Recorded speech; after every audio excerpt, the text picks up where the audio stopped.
అలంకారములు. సాధారణంగా అలంకారం అనగానే చక్కగా మీకు ఇంగ్లీష్లో చెప్పడం డెకరేట్ అని చెప్పేసి అని అంటారు. దేనికి డెకరేషన్ చేయటం? ఇప్పుడు ఏమన్నా వివాహాది కార్యక్రమాలు వచ్చినప్పుడు ఇల్లును డెకరేట్ చేసుకుంటారు. అదేవిధంగా ఏదైనా ఫంక్షన్కి వెళ్ళాల్సి వస్తే మనకు మనమే డెకరేషన్ చేసుకుంటాం. ఎందుకు? మొఖాన్ని కొట్టేట్టుకుని రకరకాలైన మేకప్లు వేసుకొని రకరకాల ఆభరణాలు పెట్టుకొని మనం అందంగా తయారవుతాం. ఆ విధంగా తయారవుతాం. దీన్ని అలంకరించుకోవడం అని చెప్పేసానండి. ఇల్లు అలంకరించుకోవచ్చు, మనిషిని మనిషి అలంకరించుకోవచ్చు. ఇవన్నీ అలంకారాలు. మరి భాషను అలంకరించేది ఏది? మనం ఏదైనా సినిమా పాట విన్నాం అనుకోండి, ఉదాహరణకి చాలా అద్భుతంగా అనిపిస్తుంది. అబ్బా ఎంత బాగుంది పాట అని చెప్పేసి అనుకుంటామే కానీ ఎందుకు బాగుంది అనేటువంటిది మనం ఆలోచించాం. ఎందుకు బాగుందని ఆలోచిస్తే దాంట్లో ఉండేటువంటి విషయం అనేటువంటి మీకు గ్రహించినట్లయితే మీకే ఆశ్చర్యం కలుగుతుంది. ఓహో, ఈ పదాల ప్రయోగం ఇంత అద్భుతంగా ఉండటం వల్ల ఈ పాట ఇంత అందంగా ఉంది, ఇంత వినసొంపుగా ఉందని మాకు అర్థమైంది. ఇలాగా పాటలనే కాదు, పద్యాల్లో కూడా అలంకారం అనేటువంటిది అద్భుతంగా ప్రయోగించినటువంటి మహా గొప్ప గొప్ప కవులు మనకి తెలుగులో చాలా మంది కవులు ఉన్నారు. సంస్కృత కవులు కానీ తెలుగు కవులు కానీ. ఒక పద్యం చదువుతూ ఉంటే ఉదాహరణ చూడండి. బండన భీముడాత్తర్జన బాంధవుడు జ్వల బాణతూణ కులండకళా ప్రచండ భుజతాండవ కీర్తికి రామమూర్తికేను రెండవ సాటి దైవమిక లేడనుచును గడగట్టి భేరిక డాండ డాండ డాండ నడంబు రజాండము నిండ మత్త వేదండము నెక్కి చాటెదను దాశరథీ కరుణాపయోనిధి అని పద్యం ఉంది 10వ తరగతి విద్యార్థి. ఆ పద్యం చదువుతుంటే ఒక రకమైన ఫ్లో వచ్చినట్టుగాను, ఒకే పదం మళ్ళా వచ్చినట్టుగాను ఒక రకమైన అందమైనటువంటి స్వరంలో పద్యం అనేటువంటిది వచ్చింది. అలా ఎందుకు వచ్చింది అని అడిగితే దానికి జవాబు కావాలంటే అలంకారాలు అనేటువంటి చాప్టర్ మీకు తెలుసుకోవాలి. ఇలా తెలుసుకున్నట్లయితే అద్భుతమైనటువంటి భాషని, ఒక భాష ఇంత అందంగా ఉంటుందా అని మీకు అనిపిస్తుంది. మీరే స్వయంగా పాటలు రాసినా, లేదంటే కవితలు రాసినా, లేదంటే పద్యాలు రాసినా, ఏదైనా సరే అలంకారాలు ప్రయోగిస్తేనే అది అందంగా అనిపిస్తుంది, వినడానికి వినసొంపగా వినిపిస్తుంది.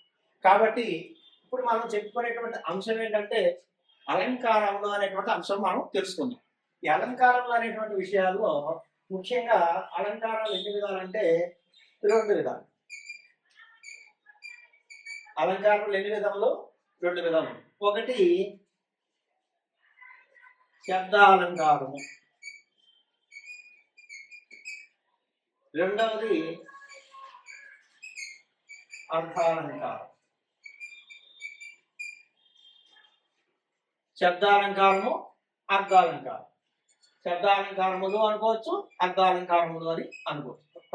అలంకారం ఎన్ని రకములు అని అడిగితే శబ్దాలంకారంలో రకంలోనే అర్థాలంకారాలు ఉన్నాయి. మనకి శబ్దాలంకారాలు ఎన్ని ఉన్నాయంటే మొత్తం మీద 6 అలంకారాలు శబ్దాలంకారాలు ఉన్నాయి. అర్థాలంకారాలు చాలా ఉన్నాయి. ముఖ్యమైనటువంటి అంశాలు, ముఖ్యమైనటువంటి పరీక్షల్లో ఏదైతే అత్యవసరమో అవి మీకు ఈ అర్థాలంకారాలు చెప్పినప్పుడు మీకు నేర్పిస్తారు. ఇప్పుడు మనం శబ్దాలంకారాల గురించి మాట్లాడుతాం. ఇందులో శబ్దాలంకారం ఏ విధంగా గుర్తుపట్టచ్చు? శబ్దాలంకారము, అర్థాలంకారం అంటే వివరణ ఏంటి అనేటువంటిది అడిగితే, శబ్దం అంటే ధ్వని, అంటే మనం మాట్లాడేటప్పుడు మన ఉచ్చారణలో వచ్చేటువంటి శబ్దం ఏదైతే ఉందో దీన్ని అనుసరిస్తూ అందంగా వినిపించేలాగా, అందంగా అనిపించేలాగా ఉన్నటువంటి అలంకారం ఏదైతే ఉందో దీన్ని శబ్దాలంకారము అంటారు. మనం చదువుతునేటప్పుడు ఆ భావాన్ని అర్థం చేసుకునేటప్పుడు అందంగా అనిపించేటువంటిది ఏదైతే ఉందో దీన్ని అర్థాలంకారము అని చెప్పేసి అంటారు. ఇప్పుడు శబ్దం ద్వారా వాక్యానికి కానీ కావ్యానికి కానీ అలంకారాన్ని అందించేవి శబ్దాలంకారాలు. అర్థం ద్వారా కావ్యానికి అందాన్ని కలిగించేటువంటివి అర్థాలంకారంలో అని చెప్పేసి అని అనుకోవచ్చు. ఇప్పుడు మనం శబ్దాలంకారాల్లో ఏ అంశాలు ఉన్నాయనేటువంటి ఈ విభాగంలో నేర్చుకోబోతున్నాం. ఏదైనా సరే ఒక విషయం విద్యార్థులు బాగా గుర్తుపెట్టుకోవాల్సిన విషయం ఏంటంటే, ఆసక్తిగా వింటే ఏదైనా సరే మనకు తేలిగ్గా అర్థమైంది.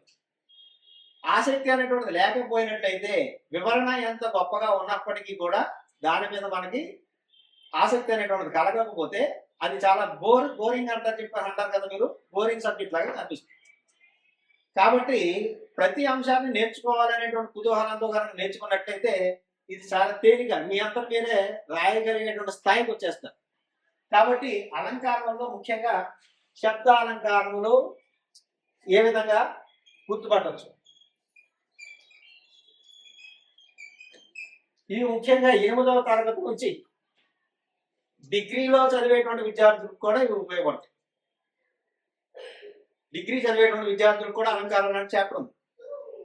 ఇంటర్మీడియట్ అంటే ఆడు సెకండ్ లాంగ్వేజ్ సాంస్క్రిట్ తీసుకుంటే అది సాంస్క్రిట్ లో ఉంటుంది, ఈ టాపిక్ ఉంటుంది కానీ సాంస్క్రిట్ లో ఉంటుంది అంతే. ఇక్కడ శబ్దాలంకారములు అనేటువంటిది టాపిక్ లో మనం నేర్చుకునేటువంటిది మొట్టమొదటిది ఏంటంటే నృత్యను ప్రాస అలంకారము. ముఖ్యంగా విద్యార్థులు ఒక విషయం గమనించండి, వీడియో చూసి వదిలిపెట్టకుండా వీడియో చూస్తూ మీరు నోట్స్ కనుక ప్రిపేర్ చేసుకున్నట్లయితే ఆ విషయం మరొకసారి చదవడానికి కూడా మీకు అవకాశం ఉంటుంది. ఎందుకంటే పరీక్షల్లో అలంకారం 2 రకాలుగా అడుగుతారు. ఒక ఉదాహరణ ఇచ్చి ఇందులో ప్రయోగించబడిన అలంకారం అంటే అలంకారం గుర్తించమని అడగచ్చు. లేదు అనుకుంటే నృత్యానుప్రాస అలంకారాన్ని దాని వివరణ రాయండి అని అడగచ్చు. రకరకాలైనటువంటి అంశాల్లో ఈ అలంకారాన్ని మనకి అడుగుతూ ఉంటారు. ఇప్పుడు నేను నేర్చుకోబోయేటువంటి అంశం నృత్యానుప్రాస అలంకారము. నృత్యానుప్రాస అలంకారం అంటే దానికి నిర్వచనం, ప్రతి అలంకారానికి కూడా నిర్వచనం అనేటువంటిది ఉంటుంది. ఇక్కడ చూడండి, ఒకటి కానీ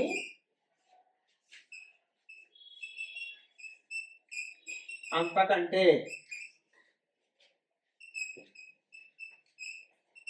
ఎక్కువ కానీ పల్లులు పలుమార్లు వచ్చినట్లు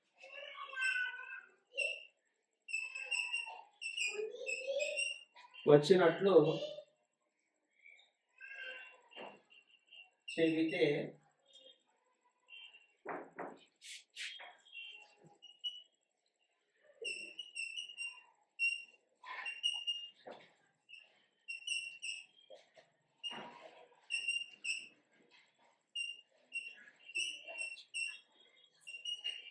అంటారు.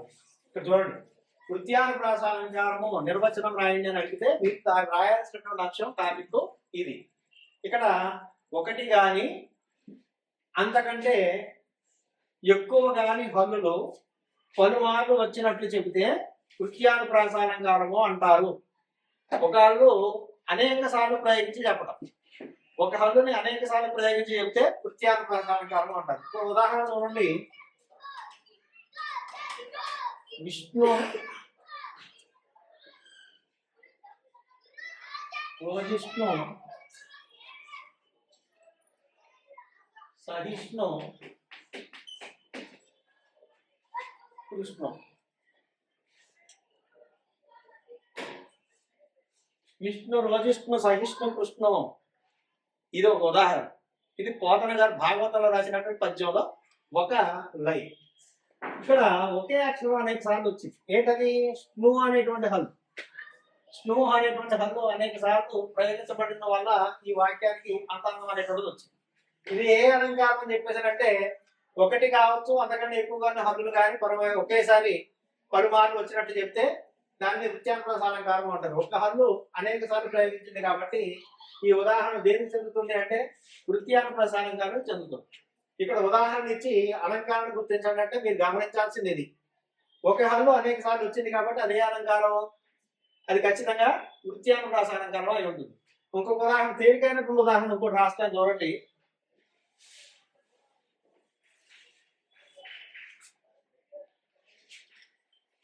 వీరు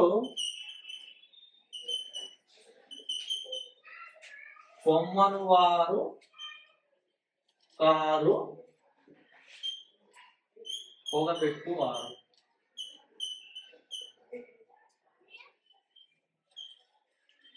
వీరు పొమ్మను వారు కారు పొగబెట్టువారు. ఇది ఒక సామెత. పొమ్మను లేక పొగబెట్టడం అనేటువంటి సామెత ఉంది కదా, ఆ సామెత నుండి పుట్టుకొచ్చి వీరు పొమ్మను వారు కారు పొగబెట్టువారు. ఇందులో ఏ అలంకారం ఉంది? రు అనేటువంటి హల్లు చాలా సార్లు ఇందులో ప్రయోగించబడటం వల్ల ఈ పదానికి ఆ విధమైన అర్థం వచ్చింది. కాబట్టి దీన్ని నృత్యానుప్రాస అలంకారం అని చెప్పేసి అని చెప్పుకోవచ్చు. ఈ విధంగా నృత్యానుప్రాస అలంకారానికి మనం చెప్పుకోవచ్చు. ఒక్కొక్క ఉదాహరణ చూడండి. కేకీక ఒకే అక్షరం ఒకే హల్లుతో ఒక సెంటెన్స్ ఎలా వస్తుందో చూడండి. కేకీక కేకికి కాక కాకిక ఒకే హల్లు కా అనేటువంటి హల్లుతోనే సెంటెన్స్ చూడండి. కేకీక కేకికి కాక కాకిక ఇదేంటి కాకాక అని చెప్పేసి అనుకుంటారు. అద్భుతమైనటువంటి భావం ఉంది ఇందులో. కేకీక కేకికి కాక కాకిక నేను చదివేటప్పుడే మీకు అర్థమైపోయి ఉండాలి. కేకీక అంటే కేకి అంటే నెమలి అని అర్థం. కేకి ప్లస్ ఏక ఈజ్ ఈక్వల్ టు కేకీక అంటే నెమలి యొక్క ఏక కేకికి అంటే నెమలికి కాక కాకుండా కాకిక కాకికి ఉంటుందా? నెమలి యొక్క ఏక నెమలికే ఉంటుంది కానీ కాకికి ఉండదు కదా. కొన్ని ఇదే విధంగా రివర్స్ లో చేసుకుని రాయాల్సింది. కాకిక కాకికి కాక కేకిక కాకి యొక్క ఏక కాకికే ఉంటుంది కానీ నెమలికి ఉండదు కదా అనేటువంటి చూడండి అద్భుతమైనటువంటి పదప్రయోగంలో కేకీక అంటే నెమలి యొక్క ఏక కేకికి నెమలికి కాక కాకుండా కాకి ఉంటుందా? ఒకే హల్లు ఒకే అక్షరం ఈ విధంగా సెంటెన్స్ ప్రకారం ఏర్పడింది కాబట్టి ఒకటి కానీ అంతకంటే ఎక్కువ కానీ హల్లులు అని చెప్పేసి అనుకున్నారు కదా ఇందాక. ఆ విధంగా అనేక సార్లు ప్రయోగించబడింది కాబట్టి ఇది వృత్యానుప్రాస అలంకారం అని చెప్పేసి అని మనం చెప్పుకోవచ్చు. చూడండి పదం ఎంత అందంగా ఉందో. కేకీక కాక కాక అంటే అర్థమైతే అబ్బో అద్భుతంగా ఉంది. అర్థం కాకపోతే ఏంటి కాకా కీకి అని చెప్పేసి అనుకుంటారు. కానీ ఇందులో అద్భుతమైన భావం ఉంది. కేకి అంటే నెమలి అని అంటాం. కేకి ప్లస్ ఏక కేకీక అంటే నెమలి యొక్క ఏక కేకికి నెమలికి కాక కాకుండా కాకిక కాకి ఉంటుందా? అంటే నెమలి యొక్క ఏక నెమలికే ఉంటుందని కాకి ఉండదు కదా అనేటువంటి భావంతో ఈ విధంగా చెప్పాడు. ఇప్పుడు భావన అనేటువంటి అర్థం అనేటువంటి ఇంపార్టెంట్ కాదు. ఇందులో మనకి ఇంపార్టెంట్ అంటే శబ్దం అనేటువంటిది ఇంపార్టెంట్. కాబట్టి ఒకే హాల్లో అనేక సార్లు ప్రయోగించబడింది కాబట్టి దీని వృత్యానుప్రాస అలంకారం అని చెప్పేసి అని తేలిగ్గా గుర్తుపట్టవచ్చు. ఒకసారి మరొకసారి చెప్తున్నాను చూడండి. అలంకారం చాప్టర్ లో శబ్దాలంకారాలు 6 ఉన్నాయి. ఆ అలంకారంలో మొదటి వృత్యానుప్రాస అలంకారం. ఒకటి కానీ అంతకంటే ఎక్కువ కానీ హల్లులు పలుమార్లు వచ్చినట్టు చెప్తే వృత్యానుప్రాస అలంకారము అంటారు. ఉదాహరణకి ఈ పద్యంలో చూస్తే విష్ణు రోజిష్ణు జిష్ణు సహిష్ణు కృష్ణ అని చెప్పేసి పదంలో స్ప్రూ అనేటువంటి హల్లు అనేక సార్లు వచ్చింది. కొన్ని వచనంలో చూస్తే వీరు కొమ్మను వారు కాదు పొగబెట్టువారు భూ అనేటువంటి హల్లు అనేక సార్లు వచ్చింది. ఎక్కడికి వచ్చినటువంటి కవితలో చెప్తే ఒకే అక్షరంతో కవితల రూపంగా ఈ విధంగా రాశారు. ఇలాగ ఏదైనప్పటికీ కూడా అది కవిత కానీ పద్యం కానీ గేయం కానీ ఏదైనప్పటికీ కూడా ఒకే హల్లులో అనేక సార్లు ప్రయోగిస్తే దాన్ని వృత్యానుప్రాస అలంకారము అంటారు. నెక్స్ట్ మీరు నేర్చుకునేటువంటి అంశం ఏంటంటే శబ్దాలంకారంలోనే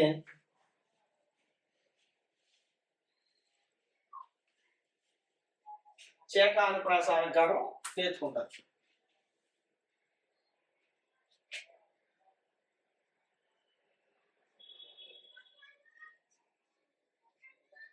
చేకానుప్రాస అలంకారం ఇందులో చేక అంటే జంట అని అర్థం. చేత ఈజ్ ఈక్వల్ టు జంట అని అర్థం. జంట అంటే రెండు పదాలు కలిపి రావడం, దీన్ని జంట అని చెప్పేసి అని అంటారు. చేకానుప్రాసము అంటే ఎలా గుర్తుపట్టాలి అంటే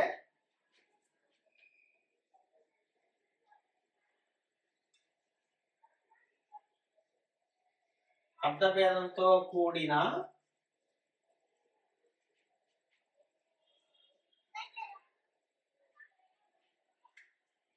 హల్లుల జంట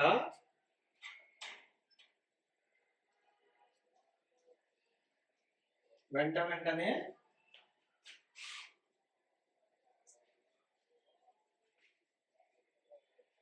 ప్రయోగిస్తే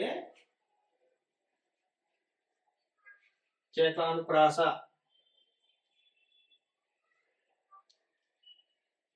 అలంకారం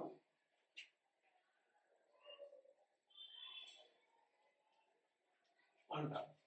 చూడండి అర్ధభేదంతో కూడిన హల్లుల జంట వెంటనే ప్రయోగిస్తే చేకానుప్రాస అలంకారం అంటారు. చేక అంటే ఇంతకుముందు చెప్పినట్టు జంట పదాలు రావాలండి. అది పక్కన రావాలి. ఎలా వస్తాయనే ఉదాహరణ చూద్దాం. అర్థంలో భేదం ఉండాలి కానీ హల్లుల యొక్క జంట మాత్రం పక్కన రావాలి. ఇలా ప్రయోగిస్తే దీన్ని చేకానుప్రాస అలంకారం అని చెప్పేసి అని అంటారు. ఉదాహరణ చూద్దాం. తేలిగ్గా అర్థమైనటువంటి ఉదాహరణకి రాస్తా. ఉదాహరణకి పూజారి జారి పడ్డాడు.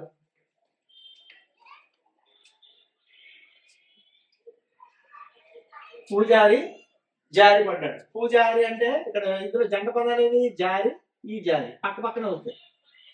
ఈ మొదటి జారి ఏది? పూజారి. పూజారి అంటే ఊళ్ళో పూజలు చేసేటువంటి పూజారి గారు. జారి పడ్డాడు. జారి పడ్డాడు ఇక్కడ పదం అర్థం కాదు, ఇంపార్టెంట్. జారి జారి అనేటువంటి పదాలు అర్థభేదంతో అంటే అర్థంలో డిఫరెన్స్ వచ్చే విధంగా పక్క పక్కన ప్రయోగించబడ్డాయి. ఇలా ప్రయోగిస్తే దీన్ని చేకానుప్రాస అలంకారం అంటారు. ఇంకొక ఉదాహరణ చూడండి. నీటిలో తేలు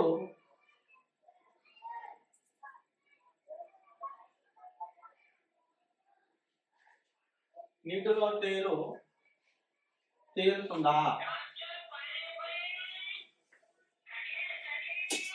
నీటిలో తేలుతుందా? మొదటి తేలు, రెండవ తేలు. దీనికి పదం ఒకటే జంట, కానీ అర్థంలో తేడా ఉంది. చూడండి, నీటిలో తేలు అంటే నీటిలో పడినటువంటి తేలు అంటే ఉచ్చుకం, ఇందులో పిచ్చు అంటారు. తేలుతుందా? పడిపోయింది, నీటిలో పడింది. అది మురుగుతా తేలుతా? ఇది తేలు అనేటువంటిది అర్థం. ఇక్కడ నీటిలో పడిన తేలుతుందా అంటే అర్థంలో డిఫరెన్స్ అనేటువంటిది అర్థభేదం అనేటువంటిది ఉంది, కానీ జంట పదాలు పక్క పక్కన వచ్చాయి. ఇలా ప్రయోగిస్తే దీన్ని చేకానుప్రాస అలంకారం అని చెప్పేసి అంటారు. ఈ విధంగా మనం చేకానుప్రాస అలంకారం ఇంకా చాలా ఉదాహరణలు చెప్పుకోవచ్చు. ఈ విధంగా పుస్తకాలు ఇచ్చినటువంటి ఉదాహరణలు కూడా మీరు మరొకసారి జాగ్రత్తగా గమనించండి. ఈ విధంగా చేసినట్లయితే చేకానుప్రాస అలంకారము అని చెప్పేసి అంటారు. ఈ విధంగా ఇప్పటి వరకు మీరు నేర్చుకున్నటువంటి అంశాల్లో వృత్యానుప్రాసము, చేకానుప్రాసము అనేటువంటివి నేర్చుకున్నారు. ఇప్పుడు వృత్యానుప్రాసం, చేకానుప్రాసం అనేటువంటి విషయాలు పుస్తకాలు ఇచ్చినటువంటి అలంకారాల చాప్టర్లో ఉదాహరణలు ఉంటాయి. అవి ఒకసారి పరిశీలించుకోండి. మీకు ఇచ్చినటువంటి ప్రశ్నకి జవాబుగా ఇప్పుడు ఇచ్చినటువంటి వీడియో ఏదైతే ఉందో ఈ వీడియోని జాగ్రత్తగా గమనించి ఆ ఉదాహరణను సరిపోల్చుకొని చూడండి. అలా చూసినట్లయితే మీకు సందేహానికి నివృత్తి అనేటువంటిది ఖచ్చితంగా దొరుకుతుంది. మరికొన్ని ఉదాహరణలు పరిశీలించడానికి ప్రయత్నం చేయండి. మీరు సొంతంగా రాయడానికి ప్రయత్నం చేయండి. ఆ విధంగా చేసినట్లయితే మీకు మంచి అర్థవంతమైనటువంటి అలంకారాలు మీరే తయారు చేయగలుగుతారు. ఉదాహరణ మరికొన్ని ఉదాహరణలు మీరు ప్రయత్నం చేయడానికి ట్రై చేయండి. ఓకేనా? రైట్. మరి వీనైన్ ఛానల్ సబ్స్క్రైబ్ చేసుకోండి. మరికొన్ని విద్యా విషయానికి సంబంధించినటువంటి అలంకారాలు మరొక తరగతిలో మరొకసారి మనం కలుసుకుందాం. అంతవరకు సెలవు మరి.